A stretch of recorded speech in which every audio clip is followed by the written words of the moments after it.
imagine being just a normal kid, right, from a normal background, wasn't born into this life. And all of a sudden, all the things that you love doing, going to the park with your mates for a game of football, going over the fields on your quad bike, going for a coffee, going to the shop, playing a bit of FIFA, you can no longer do. So your life revolves around being an ambassador and trying to be a positive role model for the next generation and training every single day.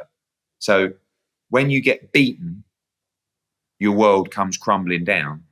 And then 11 months of training and living in that microscope and not going out and training and going back to a little apartment in Loughborough with your team and going to bed and waking up and, you know, going to do your run and then coming back for sleep and going to bed. And then when you do go out, as you'd have seen a couple of months prior to the fight, he got abused out the window by a load of students. Now chose to go up to that dorm and have a little quiet word with them, and they'll never do it again. But again, it just gives you an example of when you step out of that world, the pressure's on top of you because it's never ending. When you put that pressure on yourself, sooner or later, when you want it so bad and you get beaten, that was the thing for him. What you saw was a frustrated athlete that spent 11 months of his life gearing up to win a fight that he'd lost and wasn't able to do it.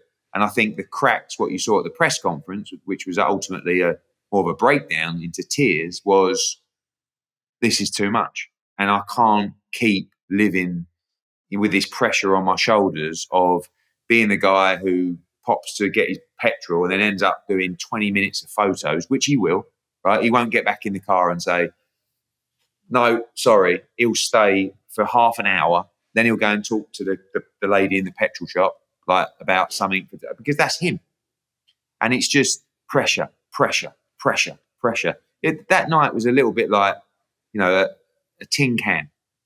And you know when you just lift the lid off and it just, you hear that noise. And I think that was a good thing for him, a really good thing, because people got to see the pressures that's on Anthony Joshua's shoulders and sort of real Anthony Joshua. I've never seen him cry. I've never seen him close to crying.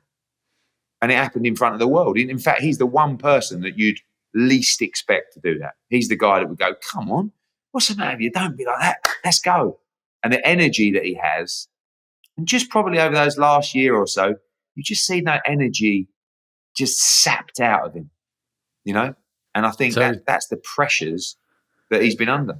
There is a real opportunity there. I mean, you guys must absolutely see that for the comeback story. I mean, ultimately, everybody loves an underdog and everybody loves a comeback. And that does give you, doesn't it, the ability to rework the script on it.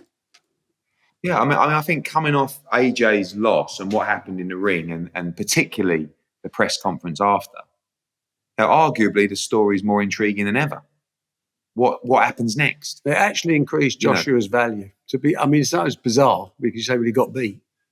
But he is definitely further ahead in international demand, in public demand. Mm-hmm.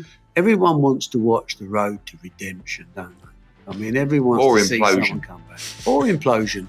The best thing you can ever do, ask Gaza, ask Tessa Sanderson, the best thing you can ever do is cry on TV.